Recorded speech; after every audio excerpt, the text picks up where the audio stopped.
Hello bachcho, let's discuss this question. When a cell is dipped in a solution having higher concentration of solutes than intracellular fluids, the solution is called A. Isotonic solution, B. Hypotonic solution, C. Hypertonic solution या D. Heterotonic solution. इस question को solve करने का जो की concept है वो है आपके टाइप्स ऑफ सॉल्यूशंस को जानना। तो हम कंपैरिजन के लिए मेनली दो तरह के सॉल्यूशंस कहते हैं, हाइपो और हाइपरटोनिक सॉल्यूशन।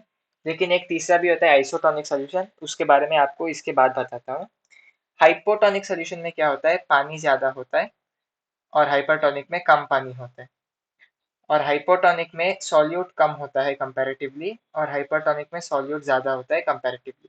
आप देख सकते हैं कि हाइपो में ज्यादा पानी है और हाइपर में कम पानी है, तो यहाँ पर डिसबैलेंस हो गया और नेचर को डिसबैलेंस पसंद नहीं, तो वो क्या करेगा, हाइपोटोनिक से हाइपरटोनिक की ओर पानी का मूवमेंट जारी कर देगा।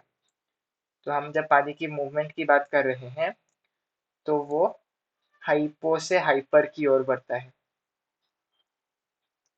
यदि हम क्वेश्चन में देखें, क्वेश्चन कहता है कि ऐसा सॉल्यूशन कौन सा है जिसमें इंट्रासेल्युलर फ्लूइड के मुकाबले ज्यादा कॉन्सेंट्रेशन ऑफ सॉल्यूट्स की। तो हम देखते हैं कि हाइपरटोनिक में ज्यादा कॉन्सेंट्रेशन होती है सॉल्यूट्स की।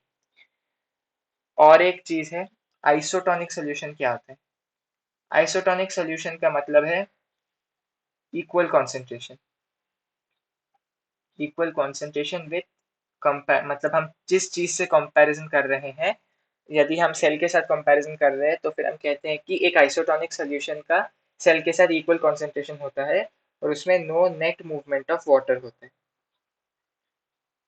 No net movement of water.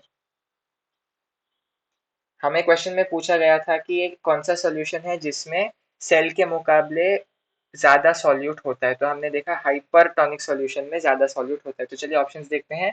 A isotonic solution गलत, बी हाइपोटोनिक सॉल्यूशन गलत, सी हाइपरटोनिक सॉल्यूशन ये ठीक है, डी हेटेरोटोनिक सॉल्यूशन भी गलत।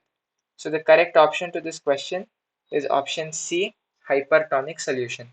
Hope you have understood it well. All the best.